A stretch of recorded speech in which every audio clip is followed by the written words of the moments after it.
श्रीमते वीरनाथाय सनाथाय अद्भुतस्य महानंद सरोराज स्मरलायार्हते नमः।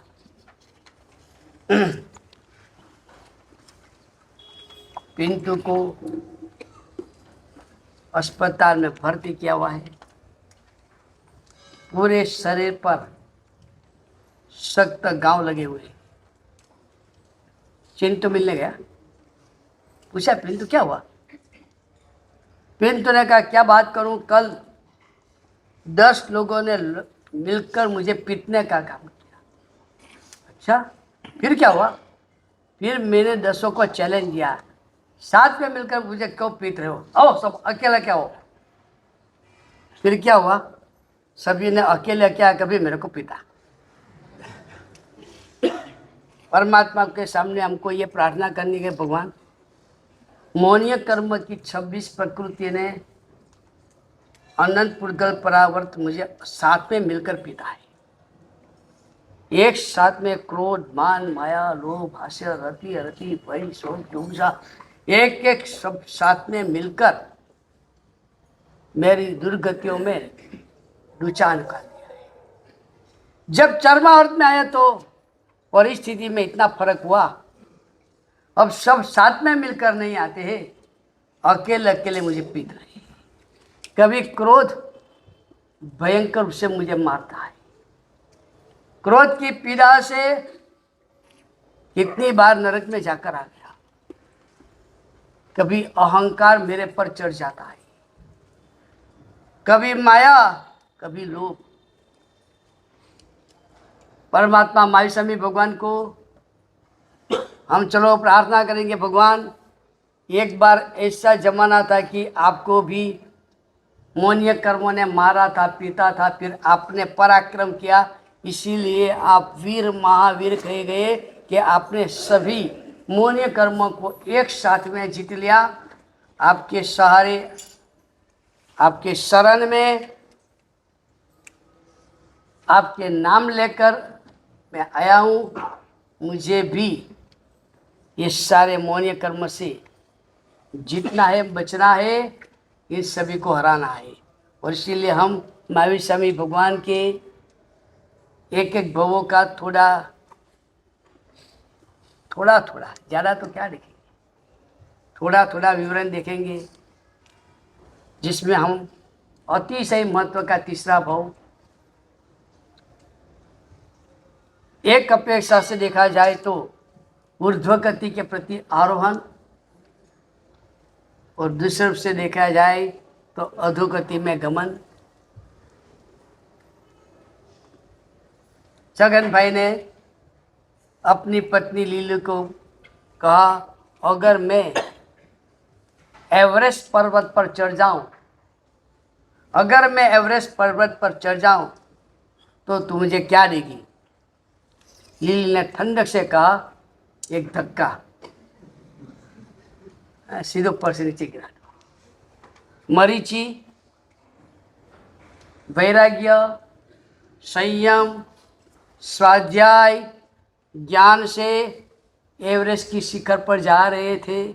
शायद हो सकता है कि ऐसी भूमिका पर पहुंच चुके थे कि ऐसी आराधना 1 दिन 5 भव में करे तो मोक्ष में पहुंच जाए, लेकिन उनकी भवितव्यता ने धक्का लगाया। एवरेस्ट पर ही पहुंच रहे थे और जैसे लिली ने कहा मैं धक्का लगाऊंगी, और ये भवितव्यता ने धक्का लगाया, क्योंकि उनको सेकंड तीर्थंकर भी नहीं बनना था, 24वें तीर्थंकर बनना था। सम्यक की प्राप्ति में ऋषभदेव भगवान के बाद में सेकंड नंबर है, लेकिन मोक्ष की प्राप्ति में 24वें तीर्थंकर।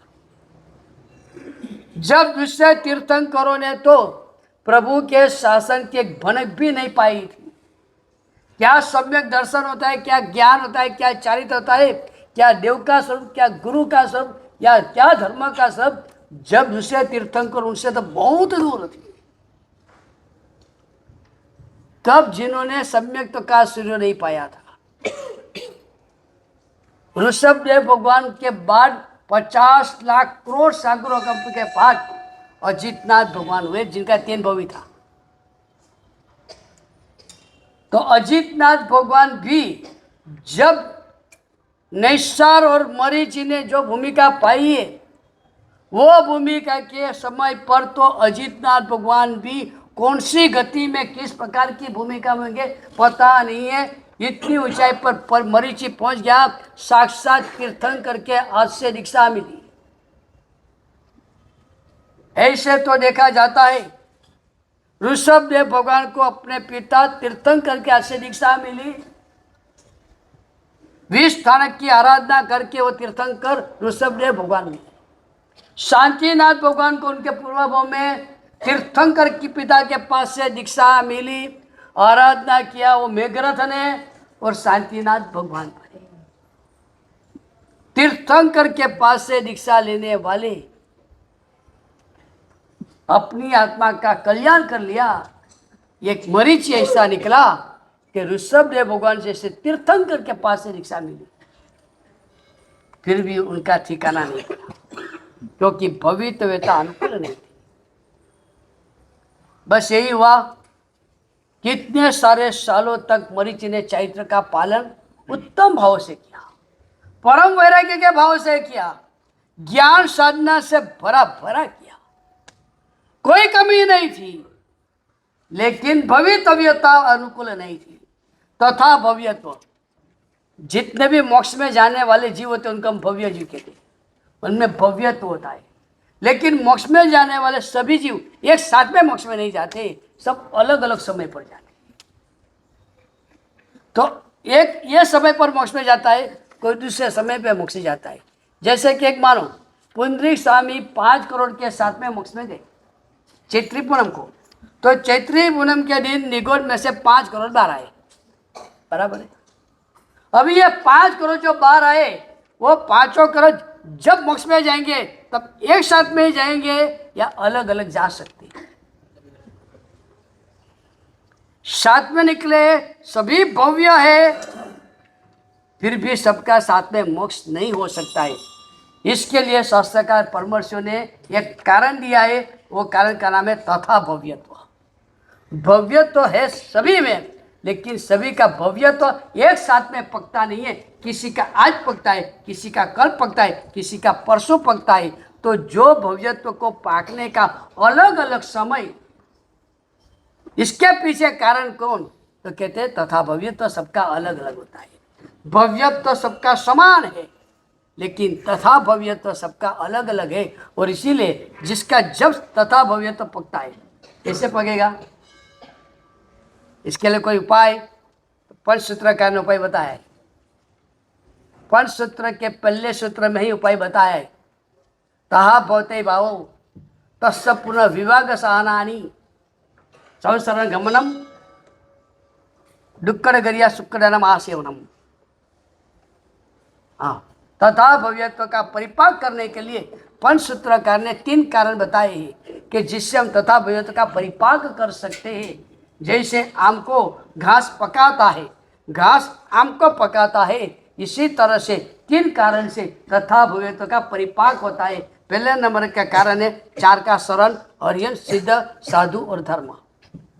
दूसरा नंबर का कारण है अपने दुष्कृतों की, हमने किए हुए जो भी पाप, आधार, पापस्थानक, दुष्कृत, दूसरों के साथ द्वेष, वेर का भाव, ये भाव में पर भाव में जो भी पाप वगैरह किया है, उनका बार बार आत्मा साक्षी मिच्छायुग्रम निंदा और गुरु के साक्षी ग्रह बार बार करना। बार बार करने से ये सारे दुष्कृत नाश तो होते, दुष्कृत के संस्कार भी नाश होते, दुष्कृत करने की जो वृत्ति पड़ी हुई वो वृत्ति भी नाश होती है।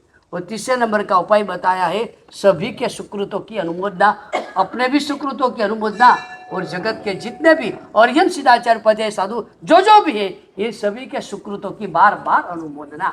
अपने सुकृतों की अनुमोदना में फर्क है कि अहंकार नहीं, अनुमोदना। अहंकार है कि मैंने ये किया, मैंने भगवान की प्रतिष्ठा किया, मैंने छरी पालिशान निकाला, मैंने ये किया, तो ये अहंकार है। ये सुकृत की अनुमोदना नहीं है, सुकृत को जलाने वाली अग्नि है। सुकृत की अनुमोदना इस तरह से होती है, वह प्रभु आपकी कैसी करुणा, वह प्रभु आपका कैसा अनुग्रह कि मेरे जैसे जिसकी कोई औकात नहीं है उसको ये सब लाभ मिला। मैंने आज जो कुछ भी किया या पाया वो देव गुरु की अनहद बेहद कृपा है, मेरी कोई औकात नहीं है। ये भाव से होता है तो वो अनुमोदना होती है। तो अपने भी सुकृतों की अनुमोदना और जिन्होंने जहां जहां भी जो भी सुकृत वगैरह किया है उसकी अनुमोदना, ये तीन तथा भव्यत्व का परिपाक करने के लिए पंचसूत्रकार ने उपाय बताए।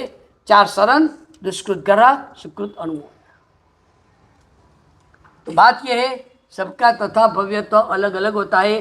अभी मरीचि का तथा भव्यत्व का परिपाक नहीं हुआ है, उसी वजह से भवितव्यता भी अनुकूल नहीं है। और इसी कारण वर्षों तक चारित्र पालन करने के बाद धैर्य नाम का पेट्रोल खूद गया। जो आराधना की गाड़ी को सतत चालू रखता है, ऐसा जो ईंधन वो गिरता है। धैर्य होना चाहिए। कब तक मुझे साधना में लगे रहना है? कब तक लगे रहना है? जब तक सिद्धि योग और विनियोग की प्राप्ति न हो तब तक लगे रहना है। कैसे लगे रहना है? बिना दूसरा कोई सोचे, बिना दूसरा कोई विकल्प किए, कब होगा, कैसे होगा, ये उत्सुकता भी रखे बिना सतत लगे रहना है। देर होती है, लंबे तक जाना पड़ता है। उसका तात्पर्य है कि मेरे भारे कर्म बहुत पड़े हुए हैं, उसमें उतावली करने से काम नहीं होने वाला है। सामान्य जमीन पर दाल को पकने के लिए जितना समय लगता है, पर्वत ऊपर दाल को पकने के लिए उससे ज्यादा समय लगता है। ये विज्ञान ने बताया। सामान्य जमीन पर, सी लेवल की जमीन पर दाल को पकने के जितना समय लगता है, पर्वत पर जैसे जैसे ऊंचाई पर जाते हो दाल को पकने के लिए समय ज्यादा लगता है। भगवान आप समता भाव के लेवल पर थे, आपका सम्यक्त्व, आपका तथा भव्यत्व जल्दी पक गया। मैं अहंकार के, मैं पापों के पर्वत पर हूं तो मेरा तथा भव्यत्व पकने में देर लगती है। सीधी बात यह है, धीरता को छोड़ना नहीं है, धैर्य को पकड़ के रखना चाहिए। मरीचि ने धीरता गंवाई। ग्रीष्म ऋतु का काल, वैसे तो साधु जीवन का प्रारंभ भी एक चैलेंज के साथ होता है। साधु जीवन का आरंभ भी एक चैलेंज के साथ होता है और इसलिए साधु जीवन में प्रवेश करने का मुहूर्त लोच करने का होता है। सर का लोच खींचना ये साधु जीवन में प्रवेश करने का मुहूर्त है। और यही चैलेंज है कि आज से मैं तय करता हूं, आ जाओ, जितनी भी प्रतिकूलताओं को आना है, जितने भी परिश्रमों को आना है, जितने भी उपसर्गों को आना है, आ जाओ। मैं चैलेंज का स्वीकार करता हूं। कितनी भी प्रतिकूलता आ जाए, कितना भी परेशान आ जाए, मेरी क्षमता, मेरी शांति, मेरी समाधि ऐसी की ऐसी बनी रहेगी। ये मुहूर्त इसीलिए लोच का होता है। तो साधु जीवन का प्रारंभ भी एक चैलेंज से होता है कि प्रतिकूलताओं मस्ती से मैं सहन करूंगा, ये चैलेंज है। और मरीचि ये चैलेंज में हार गया। अमुक वर्षों के बाद मरीचि हार गया, अनुकूलता को ढूंढने गया, आत्मा की चिंता को गौण की, नष्ट नहीं है, गौण, शरीर की चिंता मुख्य हुई। जहां जहां प्रतिकूलता लगती थी वहां वहां अनुकूलता ढूंढ निकाली। घर पे जाने पर भरत का डर था, चारित्र पालन दुष्कर लग रहा था, बीच वाला रास्ता निकाला बिना भगवान को पूछे। भगवा कपड़ा वगैरह और लोगों के अट्रैक्शन का स्थान हो गए। सब उनके पास जाकर पूछते धर्म क्या है, और वो भगवान का धर्म ही बताते। भले भले खुद आचार से भ्रष्ट हुए हैं, लेकिन अभी भी सम्यक्त्व का सूरज ऐसा का ऐसा ही है। भगवान के पास बहुत सारे को भेजा है। एक बार वापस भूमिका आई ऐसी भरत चक्रवर्ती के सामने, यानी समोसन में ऋषभदेव भगवान ये अवसर पीने काल में कितने तीर्थंकर होंगे, कितने चक्रवर्ती होंगे, कितने वासुदेव होंगे, कितने प्रतिवासुदेव होंगे, कितने बलदेव होंगे, इसका पूरा विवरण कर रहे थे कि 63 सलाका पुरुष होते, 24 तीर्थंकर, 12 चक्रवर्ती, 9 वासुदेव, 9 प्रतिवासुदेव, 9 बलदेव। इस तरह से 63 सलाका पुरुष एक अवसर पीने काल में होता है। ज़्यादातर सब चौथे आरे में होते हैं।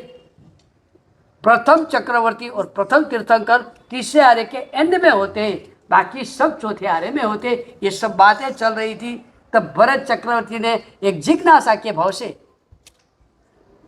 पूछा भगवान को, भगवान आप प्रथम तीर्थंकर हो, मैं प्रथम चक्रवर्ती हूँ, हम 2 सलाह का पुरुष तो ये समोसन में विराजमान है। भविष्य में कोई सलाह का पुरुष बने ऐसा महानुभाव इस समोसन में विराजमान है। सुंदर कोटि का प्रश्न था। पूरे समोसन की हजारों लाखों की संख्या में कोई ऐसा व्यक्ति है, कोई ऐसी आत्मा है जो भविष्य में तीर्थंकर, चक्रवर्ती, वासुदेव, बलदेव, प्रसिद्ध बने, ऐसा कोई व्यक्ति यहाँ है? प्रश्न तो सुंदर पूछा था और केवल ज्ञानी को पूछा था।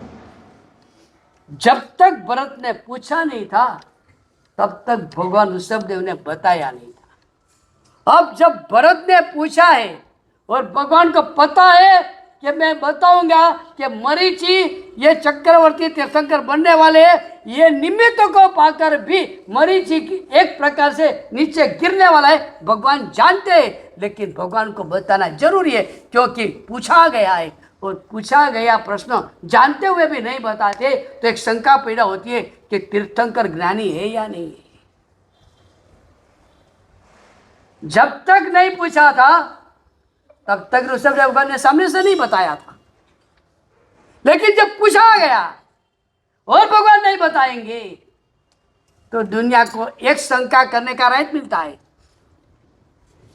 कि भरत ने पूछा फिर भी भगवान ने क्यों बताया नहीं। जरूर भगवान जानते नहीं है। और तीर्थंकर की आसाधना भयंकर कोटि का दंड। जब तक ज्ञानी को नहीं पूछा गया तब तक ज्ञानी नहीं बताते, लेकिन पूछा गया और जानते हैं तो बताना जरूरी। हाँ, एक बार बताने के बाद दूसरी बार वापस पूछते हैं तब मौन रहना या वापस जवाब देना वो भवितव्यता, ज्ञान, क्रमबद्ध पर्याय जो बोलो इसके हिसाब से भगवान निर्णय करते।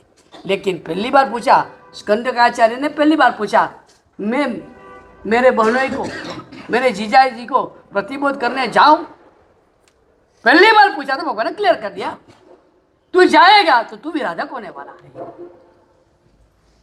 अब दूसरी बार पूछा, मेरे 500 साधु आराधक होंगे या विराधक? तो क्या वो आराधक है? पूछा, उसका जवाब दिया। वापस तीसरी बार पूछा, तो मैं जाऊं? अब जवाब देना भगवान, अभी कोई भगवान पर शंका नहीं कर सकते क्योंकि भगवान ने क्लियर कह दिया था। और इसीलिए भगवान मौन रहे। 500 की आराधना में अंतराय नहीं करना है तो हाँ बोल के इसकी विराधना में भी अनुमोदना नहीं करनी, मौन रहे। बात यह कि पूछा गया तो केवल ज्ञानी जवाब देंगे ही। और भरत ने पूछा, भगवान है कोई ये समोसन में? तो भगवान ऋषभ ने कहा, भरत तेरा ही पुत्र, एक बार का मेरा शिष्य जो भगवा वेश लेकर बैठा है, परिव्रजक होकर बैठा है, ये मरीचि इस अवसर पीने काल का त्रिपुष्ट नाम का पहला वासुदेव बनेगा, महाविद्या क्षेत्र में मुका नगरी में चक्रवर्ती बनेगा, और इसी अवसर पीढ़ी का, इसी पर क्षेत्र का वो अंतिम तीर्थंकर भगवान महावीर स्वामी बनने वाला है। यानी उसको 3 पदवी मिलने वाली है। वो वासुदेव भी बनेगा, चक्रवर्ती भी बनेगा और तीर्थंकर भी बनेगा। भविष्य के सलाह का पुरुष के रूप में अगर देखा जाए तो पूरे समोसन में एकमात्र मरीचि को ही ये राइट मिला हुआ है।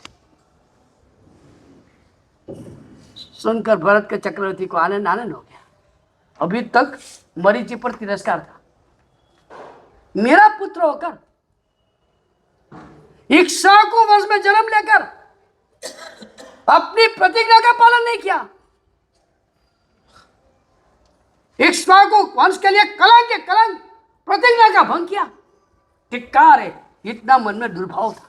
लेकिन सुना, भले आज गिरा है लेकिन कल आत्महित की ऊंचाई पर पहुंचने वाला तीर्थंकर बनने वाला है। मन के भाव चेंज हो गए। भरत चक्रवर्ती के मन के भाव चेंज हो गए। पहुंचे मरीचि के पास। वो सुंदर वर्णन आता है। वो भरत चक्रवर्ती जब तीर्थंकर परमात्मा से ऋषभ से मरीचि तक पहुंच रहे थे तो बीच में गंधर्व भगवान भी आए, अवधि ज्ञानी भी आए, 14 पूर्वधर भी आए, 10 पूर्वधर भी थे, उत्कृष्ट के आराधक साधु थे। इन सबको नमन करते करते करते करते करते सबसे गिरा हुआ जो मरीचि, ये सब आराधकों की श्रेणी, ये सब आराधक साधुओं की श्रेणी उसको क्रॉस करके मरीचि तक पहुंचा। यानी मरीचि सबसे नीचाई पर है। वर्तमान पर्याय देखा जाए तो मरीचि सबसे नीचाई पर है। बाकी सबको हाथ जोड़ के भरत नमन करता है, लेकिन आगे बढ़ता जाता है, आगे बढ़ता जाता है।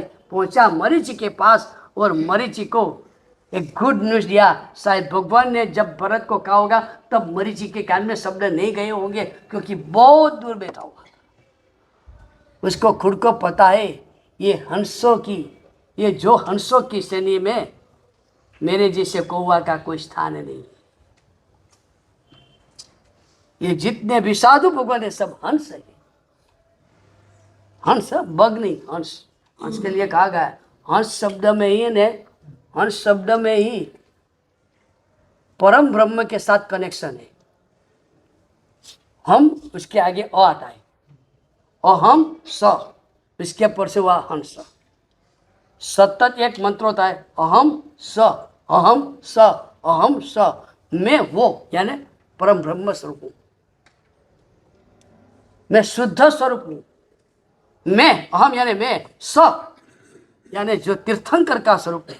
तीर्थंकर है, मैं और तीर्थंकर दोनों इक्वल है। अहम स इसमें तो हो गया अंश। और इसीलिए जो आराधना साधना के योग की ऊंचाई पर पहुंचते उनकी अलग अलग भूमिका बताई गई है। एक साधक होता है, एक योगी होता है, एक हंस होता है, एक परमहंस होता है। तो यहां मरीचि समझता है ये सब आराधक साधु भगवान हंसों का वृंद है और मैं कौवा हूं। खुद के लिए मानता था और इसलिए हंसों की श्रेणी से दूर वो बैठता था। शायद भगवान का आवाज उसके तक नहीं पहुंचागा, जो भी कारण हो। भरत उनके पास पहुंचा, बाकी सब साधुओं को नमस्कार किया था, मरीचि को प्रदक्षिणा दिया। प्रदक्षिणा, मरीचि को आश्चर्य हुआ, आज तक मेरे पिताजी मेरे पास आते नहीं थे, वो मेरा मुंह देखने नहीं चाहते थे, मैं मेरा मुंह उनको दिखाना नहीं चाहता था कि मैं कितना पतित हो गया। आज मेरे पिताजी रोमांचित, आनंदित, खुश होकर मेरे पास आए, क्या बात है, कुछ कोई विशेष गति की बात है। वो मरीचि भी सोचने में थे और भरत एकदम आनंदित, रोमांचित होकर, इतना पवित्र जीव है भरत भी। जब सुना तब से आनंद आनंद आनंद है। और भरत चक्रवर्ती ने उनको 3 प्रदक्षिणा, 3.5 करोड़ उनके खड़े हैं, इस तरह से उनको प्रदक्षिणा किया।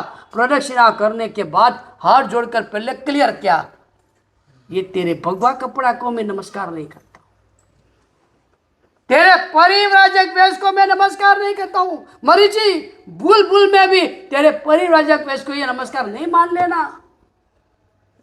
नमस्कार तो मात्र सफेद कपड़े वाले साधु को ही हो सकता है, ये वेश वाले को नमस्कार नहीं हो सकता है। यानी पहले ये बात क्लियर कर दिया कि तू भूल में भी ऐसा मत मानना कि मैं तेरे वेश को नमस्कार कर रहा हूं, वेश से तू तो पतित है, भ्रष्ट है। इसलिए पहले क्लियर किया, ये परिव्राजक वेश को मैं नमस्कार नहीं करता हूं, मगर तो कितना भाग्यशाली है, तो इस अवसर पे निकाल का प्रथम वासुदेव बनेगा, महावीर क्षेत्र में चक्रवर्ती बनेगा। लेकिन इतने मात्रा भी से भी मैं तेरे को नमस्कार नहीं कर रहा हूं, मैं तो नमस्कार कर रहा हूं तेरे अंदर बैठे हुए अंतिम तीर्थंकर भगवान महावीर स्वामी की आत्मा, तेरे ये वेश में, तेरे ये शरीर के अंदर रही हुई एक परमात्मा महावीर स्वामी अंतिम तीर्थंकर की आत्मा जो बैठी है, उसको मैं नमस्कार कर रहा हूं। मेरा ऐसा सौभाग्य कहा कि एक कोड़ा कोड़ी सागरोपम के बाद होने वाले तीर्थंकर को आज मुझे नमस्कार करने का लाभ मिला। मैं धन्य हो गया, धन्य। 3 प्रदक्षिणा देकर ओ भाव से नमस्कार करके भरत चक्रवर्ती चले गए। नेमनाथ भगवान का चरित्र आता है। नेमनाथ भगवान के चरित्र में भी प्रथम भाव में ही, जब नेमनाथ भगवान ने प्रथम भाव में अपनी पत्नी जो भविष्य में राज्यमती, उसके साथ उद्यान में क्रीड़ा के रूप में क्रीड़ा के लिए गए थे और एक तपस्वी साधु को मूर्छित हुए देखा। क्रीड़ा रही साइड पर, दोनों साधु की व्यवच करने में लग गए। साधु की व्यवच किया, साधु की उपासना किया। बाद में वो साधु जो ज्ञानी थे, उन्होंने सबके सामने बताया ये 9वें भाव में 22वें तीर्थंकर नेमिनाथ बनने वाला है, बता दिया। लेकिन वो नेमिनाथ भगवान का जीव और ये मरीचि का जीव, नेमिनाथ भगवान ने भी ये सुना कि मैं 9वें भाव में तीर्थंकर बनने वाला हूं, लेकिन ये महान पद भी उनको डाइजेस्ट हो गई, चेहरे पर कोई फर्क नहीं। अपनी जो भूमिका है उसको और पवित्र करने की भूमिका में गए। अहंकार का कोई नाम नहीं, कोई अहंकार का नाम नहीं। और यहां मरीचि डाइजेस्ट नहीं कर सकी।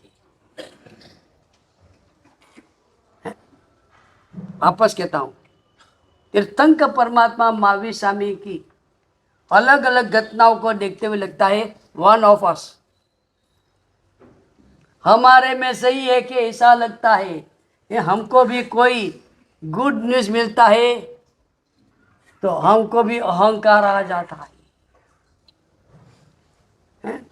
छोटी छोटी बातों के लिए हमको भी अहंकार आ जाता है, हमारा ईगो बढ़ जाता है, दुनिया के सामने कॉलर ऊंचा करके घूमने का मन हो जाता है। हमारा जो लेवल है शायद यही लेवल मरीचि का लग रहा है। बेशक हम छोटे छोटे बातों में अहंकार में जाते, मरीचि के लिए अहंकार करने की बात बहुत बड़ी है, तीर्थंकर बनने की बात। लेकिन अहंकार अहंकार ही है। भरत तो गए, मरीचि अपने 3 पदवी की प्राप्ति की बात वो न्यूज़ पचा नहीं सके। जो गंभीर रहना चाहिए था, जो सोचना चाहिए था कि मुझे 24 तीर्थंकर बनना है, तो वर्तमान काल में मेरी भूमिका कैसी होनी चाहिए? भविष्य में तीर्थंकर बनना है तो अभी मेरी भूमिका कैसी होनी चाहिए? हम मुमुक्षुओं को कहते हैं भाई तुझे दीक्षा लेनी है, भविष्य में तुझे दीक्षा लेनी है, तो अभी तेरा लोगों के साथ का व्यवहार, घर में व्यवहार, हर जगह पर तेरा व्यवहार कैसा होना चाहिए? तू कहता है कि मैं मुमुक्षु, मैं दीक्षा लेने वाला हूँ, और रात के समय में जाहिर में पानी पूरी खा रहा है, तो लोग क्या बोलेंगे? अरे भाई ये दीक्षा लेने वाला है। लेवल होना चाहिए। जो भूमिका में मुझे जाना है, जो भूमिका में जाना है, उसका लेवल मेरा होना चाहिए। तो मरीचि को तो यह सोचना चाहिए था भविष्य में मुझे तीर्थंकर बनना है, तो अभी से मेरा लेवल कैसा होना चाहिए। यहाँ जितने बैठे उनको मैं पूछता हूँ, 24 सात जातक क्यों ने किया? 24 सात जातक क्यों ने किया? खूब अनुमोदना, अनुमोदना तो करनी पड़ेगी।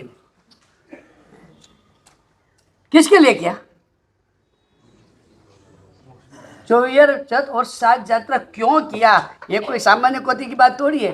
2 दिन उपवास, पूरा उपवास कर तौले तीसरे दादा के तक पूरे 2 दिन में 7 बार चढ़ना, 7 बार उतरना कोई आसान बात नहीं है।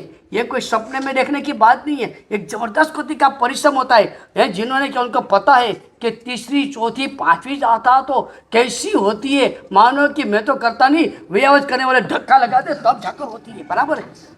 तो मैं पूछता हूँ इतना बड़ा कष्ट आपने क्यों उठाया भाई?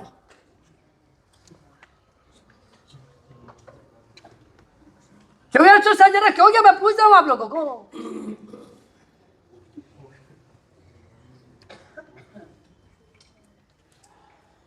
क्यों चुप चुप है? आवाज क्यों नहीं आ रही है? वो तो होने वाला ही था ना, इसमें क्या टेंशन है। बोलो तीसरे भाव में मोक्ष है, बराबर है ना?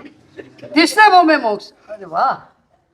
अब मैं आपको पूछना चाहता हूँ, कोई बात नहीं, अच्छा जो 24 ने 7 यात्रा किया है उनकी खूब खूब अनुमोदन है।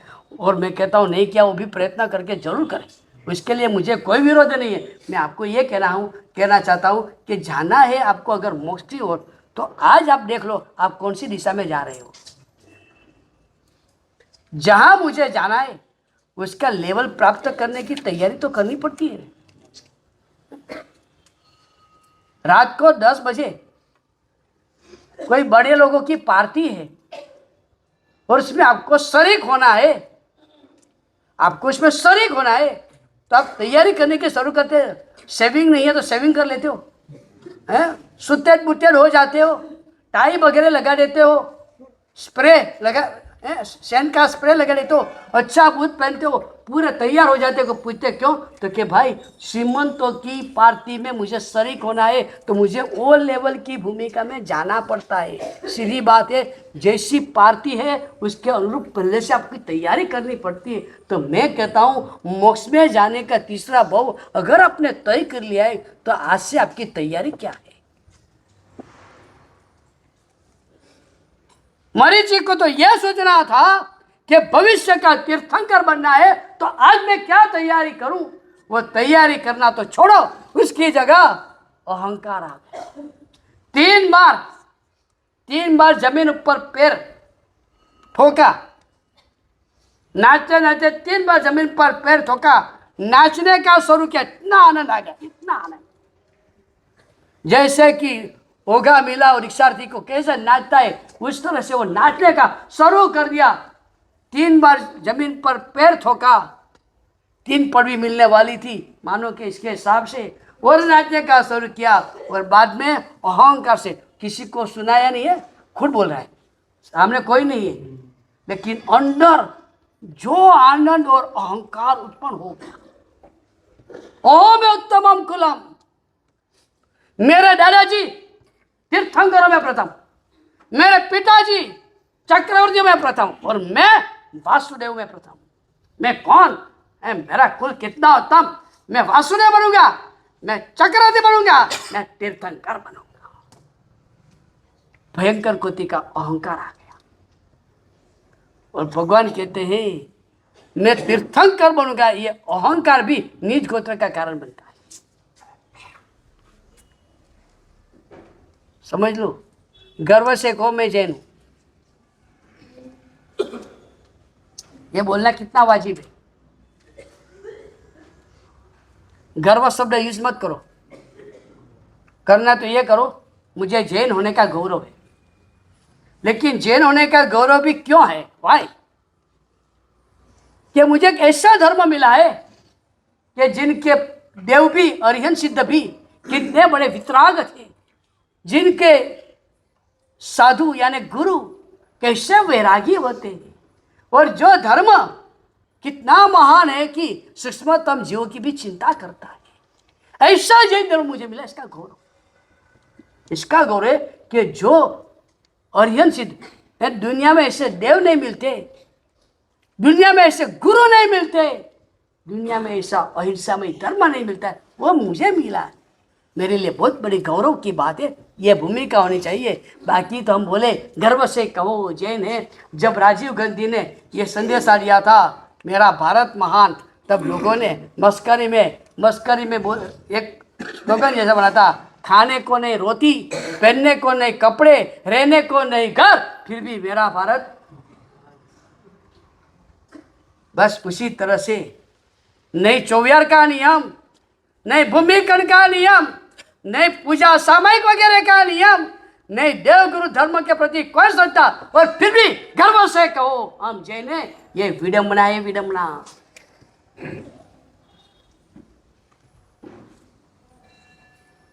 गौरव होना चाहिए। चलो छोड़ो, मरीचि को अहंकार हुआ, उस वक्त निज गोत्र कर्म का बंध हुआ।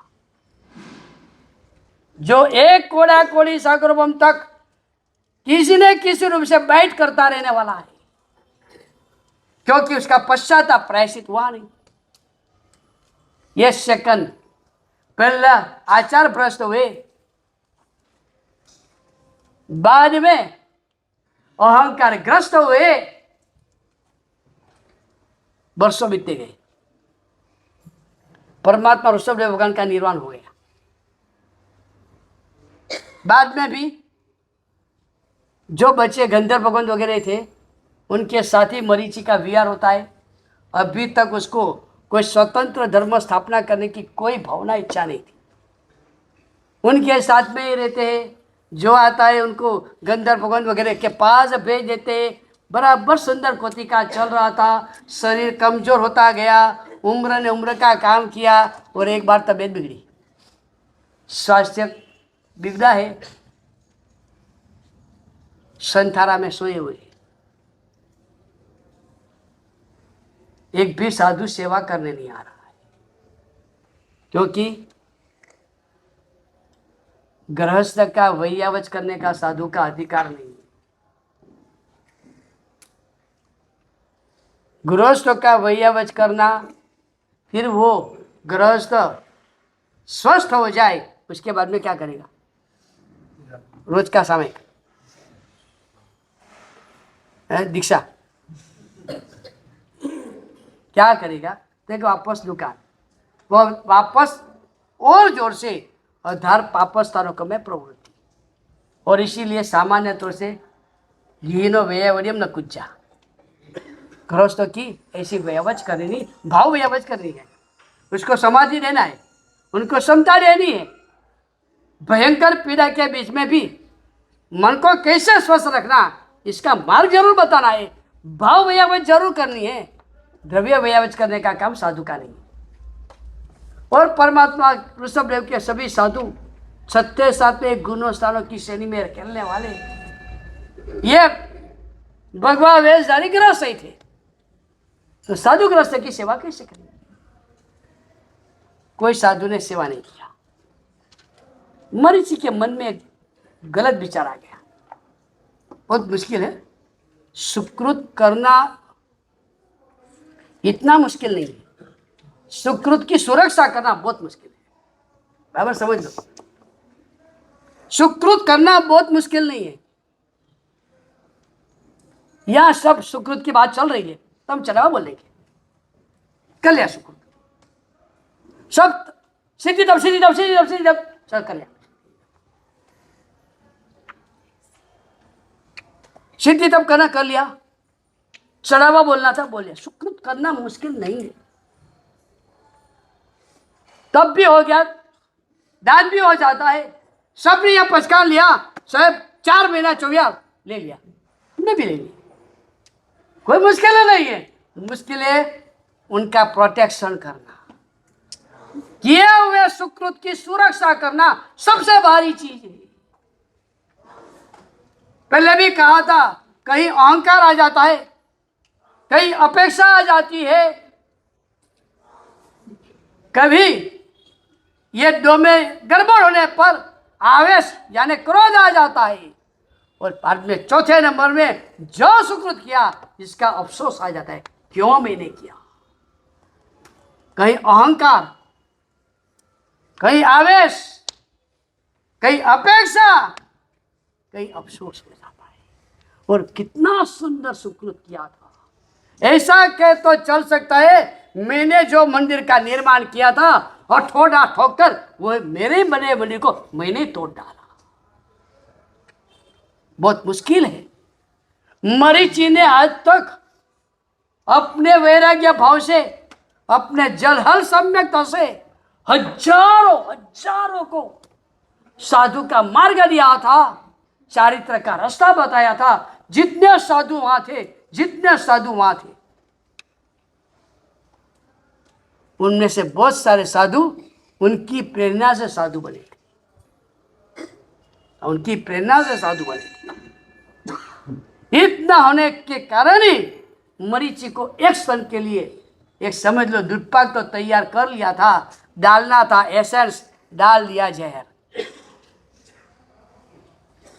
और मरीचि के मन में एक बुरे विचार आ गया, ये सब मेरी प्रेरणा से साधु बने, आए थे मेरे पास, मैं मेरा शिष्य बना सकता था, फिर भी मैंने उनके आत्मा की चिंता करके उन सबको मैंने साधु बनाया। यह मेरा उपकार उनको याद नहीं है और मेरी सेवा भी नहीं करते। मैंने जो उपकार किया वो याद भी नहीं और मेरी सेवा भी नहीं। कृतम हंति, आगे बुरे विचार, बुरे विचार आ गए। पूरे सुकृत की जो सुंदरता थी उसके ऊपर काली साई फेंक दी और बस बेशक बाद में रिटर्न हुए। और मैंने क्या सोचा, ये तो सब ज्ञानी है, गीतार्थ है, संविघ्न है, महान साधु है, मैं तो गृहस्थ की भूमिका में, वो मेरी कैसे सेवा करेंगे। रिटर्न जरूर हुए, भाव में रिटर्न जरूर हुए, लेकिन एक बार जो गलत भाव ने मन के अंदर प्रवेश कर लिया, सारी आराधना सुंदर कोटि के कार्य, बस ये एक भूमिका है। सुंदर कार्य करने के बाद मन में जो अफसोस हो जाता है, शायद हमारे पांचवें आर्य के ये एक बड़ा दूषण है कि हम बार बार जो कार्य करने वाले ने बार बार संकल्प कर देते हैं, आज से कोई अच्छा काम नहीं करना, कोई संख्या काम नहीं करना, कोई ये नहीं करना है। कोई कड़वा अनुभव हो जाता है, नहीं होता ऐसा नहीं। संघ के कार्य में आगे रहे और किसी ने आक्षेप कर डाला, भाई इतने आगे क्यों लौटते हो, कोई खटकी मिलने वाली है, ऐसा कुछ बोल दिया, कुछ भी हुआ और प्यारा फाँक करके निर्णय करते, बस देख लिया संघ का कार्य करने में कोई मजा नहीं है, आज से बंद, संघ का कार्य नहीं करना है। ये हमारी जो वर्तमान काल की भूमिका है वो वहाँ का प्रतीक हो सके, क्योंकि हम मरीचि में से माहिर बने, उनके शासन में आए, शायद वो मरीचि के भाव हमारे पास आ गए। बाद में तो स्वास्थ्य अच्छा भी हो गया, लेकिन उस वक्त उनके मन में जो बीज बन गया था, मेरा कोई शिष्य नहीं, ये मेरे से प्रतीक हुए लेकिन मेरे शिष्य नहीं, इसलिए इनमें से किसी ने मेरी सेवा नहीं किया। अगर मेरा एक शिष्य होते इसमें से तो मेरी अवश्य सेवा करता। भाव आ गए। और हमारा हृदय रेताल भूमि भी है और उपजाऊ भूमि भी है। रेत में बीज डालो, रेत में बीज डालो, फिर पानी भी पिलाओ, वो अंकुरा फूटने वाले नहीं है, क्योंकि जमीन कौन सी है, रेत की। रेत की जमीन में बीज बोने के बाद भी उगता नहीं है। उपजाऊ भूमि में बुलबुल में भी डाल दिया हुआ बीज उगे बिना रहता नहीं। हमारा हृदय दोनों प्रकार से, रेत से भरी हुई भूमि भी है और उपजाऊ भूमि भी है। अच्छे विचारों का बीज, उसके लिए हमारी जमीन, हमारा हृदय रेत की भूमि है। अच्छे विचार अंदर गए भी सही, आगे उगते नहीं। एक बार विचार आ भी गया, अच्छा विचार आ गया, फौरन नहीं हमारा मन कहता नहीं मेरे से, अपने से नहीं होता है, छोड़ो। हम अच्छे विचारों के लिए हमारा ही मन, हमारा ही हृदय रेत की भूमि है। अच्छे विचार आएंगे तो भी उगते नहीं है। और गलत विचारों के लिए हमारा हृदय उपजाऊ भूमि है। एक बार बुलबुल में भी बीज डाला, उगे बिना नहीं रहता। बीज डाल दिया मरीचि ने बीज डाल दिया, एक मेरा शिष्य हो तो अच्छा है, स्वस्थ हो गए, वापस भव्य तबियता तथा भव्य तो जो भी बोलो। मरीचि का तय था कि कौन से नंबर का तीर्थंकर बनना है। कितना काल बाकी है। एक कोड़ा कोड़ी सागर को। अभी एक कोड़ा कोड़ी सागर को जितना समय करना तो पड़ेगा। वैसे तो आराधक है, तो उनको एक कोड़ा कोड़ी सागर को कैसे घुमाना है। घुमाने के लिए संसार में घूमने के लिए भी संसार में घूमने का पास तो होना चाहिए। हाँ, संसार में घूमने के लिए पास है। क्रोध, मान, माया, अभिमान, लोभ, ईर्ष्या, ये सब संसार में घूमने के लिए पास है। बिना कारण तो संसार में भी नहीं घूम सकते, समझ लो। हाँ, आपके पास होना चाहिए। संसार में घूमने का भी राइट होना चाहिए, पास होना चाहिए, कोई टिकट होनी चाहिए, तो हम संसार में घूम सकते हैं। नहीं तो बिना बिना टिकट नहीं संसार में घूम सकते। तो अभी मरीचि की जीवन यात्रा को देखते हैं तो पता चलता है संसार में घूमने के लिए दूसरे तो कोई कारण उनके पास है ही नहीं। तो एक कोड़ा कोड़ी सागरों संसार में घूमना तो कैसे घूमेंगे। मानो कि उसकी भविष्यता को चिंता हो गई, इसको एक कोड़ा कोड़ी सागरों घुमाना तो है, वो बात पक्की है। उसके लिए उनको कोई टिकट तो देनी चाहिए। आ गया टिकट देने का समय और आया कपिल नाम का एक युवक, कोई कहते राजकुमार, और कपिल नाम का वो युवक आया। वहां आया है लाखों लाखों हजारों साधु के कपड़े में है, उनकी वजह और नजर नहीं गई, वो भगवा वाले के पर नजर गई। सीधी बात है। एक सफेद, इतना बड़ा सफेद पेपर है, कहीं एक जगह पर उसमें काली टीली है। बोलो आपको क्या दिखाई देगा। कोई पूछे ऐसा सफेद कागज अपने सामने रखा है और उसके ऊपर एक काली टीली की है, और आपको पूछे क्या दिखाई देता है, तो आप क्या कहेंगे। हैं, सफेद कागज सफेद दिखाई दे रहा है, वो बोलोगे वो काली टीली दिखाई दे रही। सब सीधी नजर वहां ही जाती है। कपिल भी गया मरीचि के पास। आपका कोई इनसे अलग धर्म लगता है तो धर्म क्या है। तो पहले तो मरीचि ने सही धर्म ही बताया कि 5 महाव्रत ये धर्म है, आधार पापस्थानों का त्याग ये धर्म है। अच्छा, ऐसा धर्म, इतना सुंदर समझाया। अगर मुझे ये धर्म लेना है तो आप मुझे देंगे कि मैं नहीं दे सकता हूं, जाओ साधु के पास। वो साधु के पास गया, लेकिन वहां की चर्या देखी, अप्रमत्त साधक की चर्या। धर्म करना है, लेकिन बाप रे इतना बड़ा नहीं करना है, ये तो बहुत भारी लग रहा है। मुझे धार्मिक होना है, मुझे धार्मिक का लेबल चाहिए, लेकिन वो लेबल के अनुरूप इतना भारी धर्म नहीं चाहिए। कोई छोटे वाला है, जैसे वो ज्वेलरी की दुकान में जाता है तो मन तो होता है कि 10 लाख का देख लो, बाप रे तो 10 लाख, थोड़ा कम वाला बोलो ना। 5 लाख वाला है, फिर 3 लाख वाला, फिर 2 लाख वाला। वो नेकलेस लेता है 500 रुपये वाला, क्योंकि बाजू की दुकान में इमिटेशन है। नेकलेस चाहिए लेकिन 10 लाख वाला नहीं चाहिए, तभी इमिटेशन चल जाएगा। ये कपिल की भूमिका, ये धर्म चाहिए, धार्मिक, ये लेबल मुझे चाहिए, मैं धार्मिक, ये लेबल मुझे चाहिए। लेकिन ये जो धर्म की क्रिया, बाप रे, वो मुझे नहीं चाहिए। वो साधु के पास गया, वापस आ गया और पूछा आपके पास धर्म नहीं है, या आप वहां बेचते हो तो आपके पास धर्म नहीं है। मरीचि ने कहा नहीं, आप वहां जाओ, वहां धर्म है। देखो अभी तक मरीचि की भूमिका, आप वहां जाओ, वहां धर्म है। वापस वहां गया और वहां तो साधु भगवान, कोई कौशक में है, कोई ध्यान में है, और नेताजी मर गए। यम राजा ने पूछा है कहाँ जाना है, स्वर्ग में जाना है कि नरक में जाना है, तो कि भाई पहले मैं दोनों जगह देख लूं,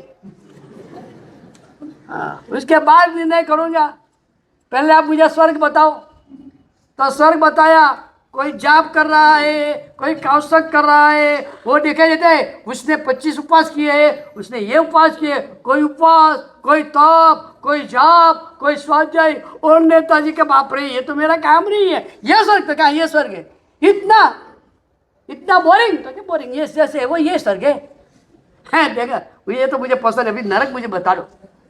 नरक बताया तो फव्वारे उड़ रहे हैं, सियास हो रहा है, अरे नाच गान, वो अप्सरा जैसी कन्याएं नाच रही है, जबरदस्त डीजे गीत चल रहे हैं, शराबों की महफिल चलती है, शराब और कबाब सब चल रहा है, धमाधमी चल रही है। ये ना रखे, ये ना रखे, बोला आपको क्या जाना है? अगर ये स्वर्ग को ये नहीं कि तो नरक के बराबर, मुझे नरक में भेजो। ठीक है, आंख बंद करो। उसने आंख बंद करा और पहुंच गया नरक में, जहाँ उल्टे मुंह लटका गए गतर है, उसके वहां उल्टे मुंह लटका गया धनाधन सोचा पद रहा है, दे धनाधन दे। वही देवदूत वहां से जा रहा था, ए खड़े रहे, क्या हुआ? ये अरे मैंने नरक बोला था और अपने क्या रहता कि ये नरक है, तो वो जो लिखा था वो तो नरक का पब्लिसिटी सेंटर है। और नरक का पब्लिसिटी सेंटर है। नरक में किसी को लाना है तो उसके लिए अट्रैक्शन तो चाहिए ना भाई।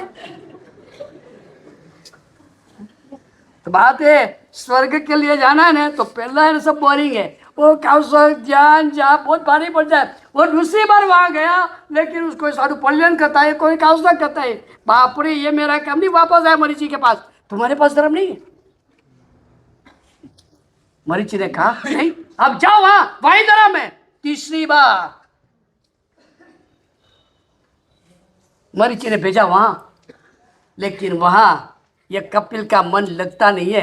धर्म करना है, धार्मिक का लेवल चाहिए, लेकिन कोई कष्ट सहन नहीं करना है।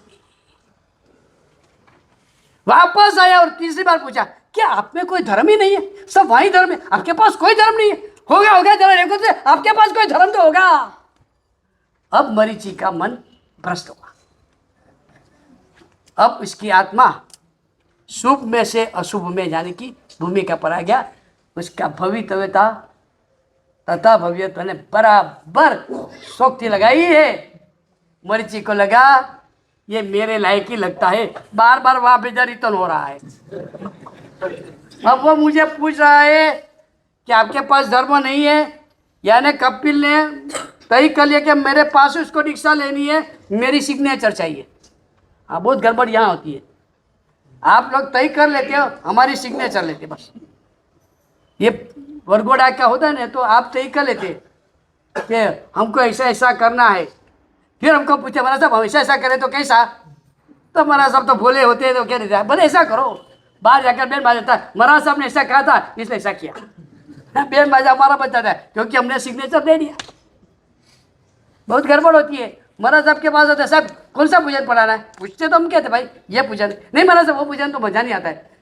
महाराज साहब दूसरा पूजन, ये पूजन नहीं, महाराज साहब ये पूजन जमेगा नहीं। फिर महाराज साहब तीसरा पूजन नहीं, महाराज साहब ये पूजन नहीं, बाद में बोलेगा साहब सीधे चक्र पूजन कैसा रहेगा? महाराज साहब ने कहा ये 3 को मना करता है, चौथा बोल रहा है, हाँ बोलो, हाँ सीधा चक्र पूजन करो। वो बाद में जाकर सबको बोलेगा महाराज साहब ने कहा था, इसलिए सीधा चक्र पूजन रखा गया। ये बहुत होशियार है आप लोग, हैं? हमारे सिग्नेचर से काम करना है। तय तो आपने कर ही लिया है, तय तो कर ही लिया है। लीली ने तय कर लिया है कि खिचड़ी ही खिलाना है, लेकिन फिर भी छगन भाई को पूछती रहती है क्या बनाऊं? वो छगन भाई बोलते ढोकला बनाओ, ढोकला तो नहीं बनेगा। पुटला बनाओ, तो फिर पुटला बनाओ, पुटला तो नहीं बनेगा। क्या बनाओ? डोसा बना रहे, डोसा तो नहीं बनेगा। खिचड़ी बनाओ, तो क्या बना रहे खिचड़ी? ठीक है आप कहते हो तो खिचड़ी बनाती है। अरे बाप रे, क्या नाटक चलता है आप लोगों का। जो आपको चाहिए वही करना है, सिग्नेचर चाहिए बस। बेचारा मरीची, इसको सिग्नेचर चाहिए थी, धर्म मरीची का ही करना है उसको। इसी सोचा कुछ तकलीफ नहीं हो और फिर भी मैं धार्मिक बन जाऊं, ये इससे उसको पसंद है। लेकिन मरीची अपने मुख से बोले तो मेरा काम हो जाए। और तीसरी बार आके पूछे क्या आपके पास धर्म ही नहीं है? और मरीची चुका वहां। एक कोड़ा कोड़ी सागरों का संसार घूमना बाकी था, मानो कि इसके लिए पास लेना जरूरी था। और मरीची के मुंह में से निकल गया, लगा ये मेरा शिष्य होने ही लायक लगता है। कड़वे बेल पर कड़वा फूल कड़वा फल होता है, बस ये भूमिका है। मरीची के मुंह में से निकल गया, कबीला इत्थम पी इयम। कपिल वहां धर्म है तो यहाँ भी धर्म है, बस उसको तो यही चाहिए था। कपिल को ये था, आपके पास धर्म है तो क्या है, बस मुझे आपका शिष्य बना दो। जिस वक्त अधर्म को धर्म के रूप में स्थापित किया मरीची ने, इस प्रकार का उच्चसूत्र प्ररूपना किया, उसी वक्त उसकी भवितव्यता ने एक कोड़ा कोड़ी सागर पंप घूमने के लिए पास दे दिया, जाओ एक कोड़ा कोड़ी सागर पंप घूम। अब वो कब मरीचि कैसे घूमेगा, चलो विशेष बात अगले पर